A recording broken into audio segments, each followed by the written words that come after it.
ఉగాది రోజున అత్యంత ముఖ్యమైన ఆచారం పంచాంగ శ్రవణం.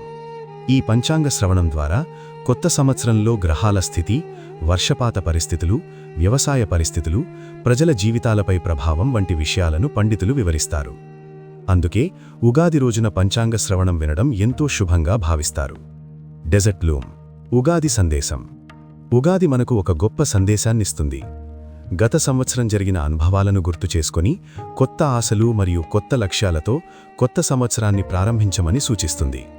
ఈ పండుగ మన జీవితంలో ఆశ, ఆనందం మరియు కొత్త అవకాశాలను తీసుకువస్తుంది. ఈ కొత్త సంవత్సరమైన శ్రీ పరాభవనామ సంవత్సరంలో మీ రాసుల ఫలితాలను తెలుసుకోండి. పంచాంగ శ్రవణం. మేషరాశివారికి ఆదాయం 11, వ్యయం 5, రాజపూజ్యం 4, అవమానం 5గా సూచించబడింది. వృషభరాశివారికి ఆదాయం 5, వ్యయం 14, రాజపూజ్యం 7, అవమానం 3గా ఉంది. మిథున రాశివారికి ఆదాయం 8, వ్యయం 11, రాజపూజ్యం 3, అవమానం 6గా సూచించబడింది.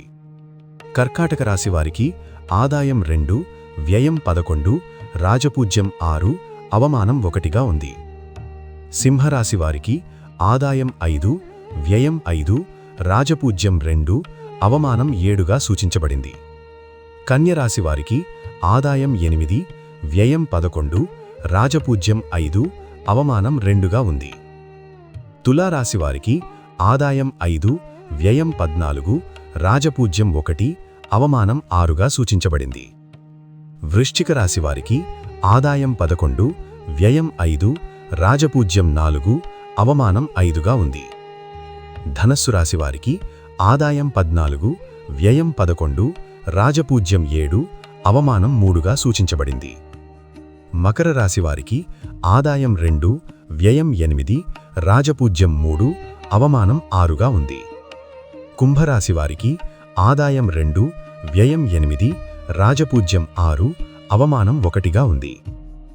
మీనరాశివారికి ఆదాయం 14, వ్యయం 11, రాజపూజ్యం 2, అవమానం 7గా ఉంది. పంచాంగ శ్రవణం సమాప్తము. మీ అందరి జీవితాల్లో ఆరోగ్యం, ఆనందం, సంపద మరియు విజయాలు పుష్కలంగా కలగాలని మనస్ఫూర్తిగా కోరుకుంటున్నాము. మీకు మరియు మీ కుటుంబ సభ్యులకు హృదయపూర్వక ఉగాది శుభాకాంక్షలు. ధన్యవాదాలు.